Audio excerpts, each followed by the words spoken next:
In many countries, I'm not exactly familiar about the situation here. There has been some hundreds of years ago a decision to separate state and church, right? And what is happening is that we are separating money and state and money, right? The belief that central banks by this magical lever of the money supply should maneuver how economy evolves, inflation, deflation, central banks, and then all the chain to stimulate the economy or not, is very, very primitive and unscientific, and you know, as very tangibly illustrated by the cryptical aristocratic expressions they use in their civic press meetings or whatever is the way that they communicate. The beauty of cryptocurrencies is that they are transparent, accountable, accessible, everybody can participate, and they are really worthy of our trust because they are based on algorithms that are non-partisan, non-political, they are impossible to exploit for certain specific purposes that put one against the other groups of people. That is one of the reasons why incumbent power structures are so mystified by it, because they don't know how to make it their own. That is why regulators are so busy rebuilding barriers that are going to be really washed away as fast as they are being built up.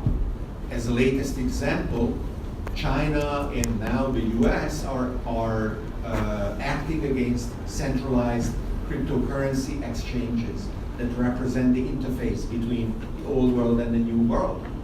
And that does nothing but accelerate the development and the moving of liquidity to decentralized exchanges that are unstoppable. There's nothing that you can act against.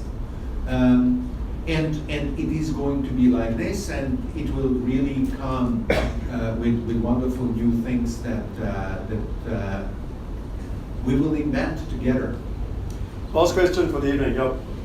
I just wanted to add to this as well, that while like the countries like China and America are regulating, there's other countries like Dubai, Singapore, UAE that are doing the opposite, right? And it's really worth knowing. It's not like some governments are middlemen.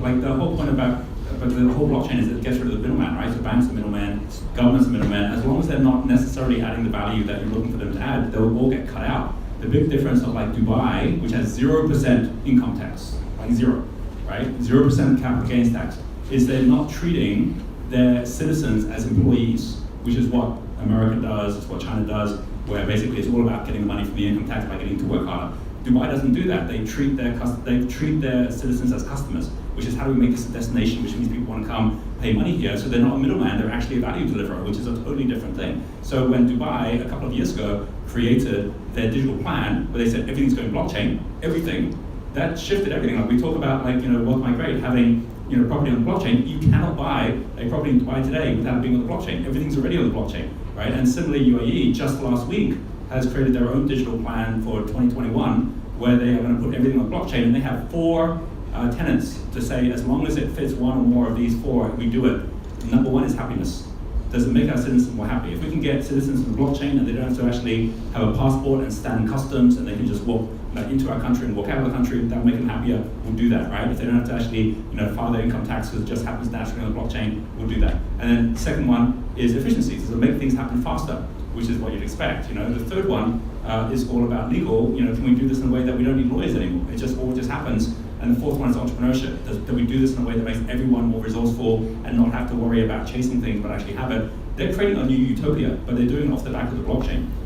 So you have a situation like Telegram this week, where like the largest groups that are actually watching cryptocurrencies are all on Telegram. Telegram's now actually got more volume of messages a day than WhatsApp has, built in Russia. And the founder, after Putin says, right, we can close down Telegram, he's off in Dubai now, right? And as a result of being in Dubai, Russia's there kind of whack-a-mole trying to close down Telegram and just cannot close it down without massive collateral damage. So you can't stop the blockchain and what's happening in terms of this boom. And you've got to watch and see which governments are actually being progressive as opposed to which ones are trying to resist, because the resistance can't, at some point, it's going to actually fail because you can't stop this wave.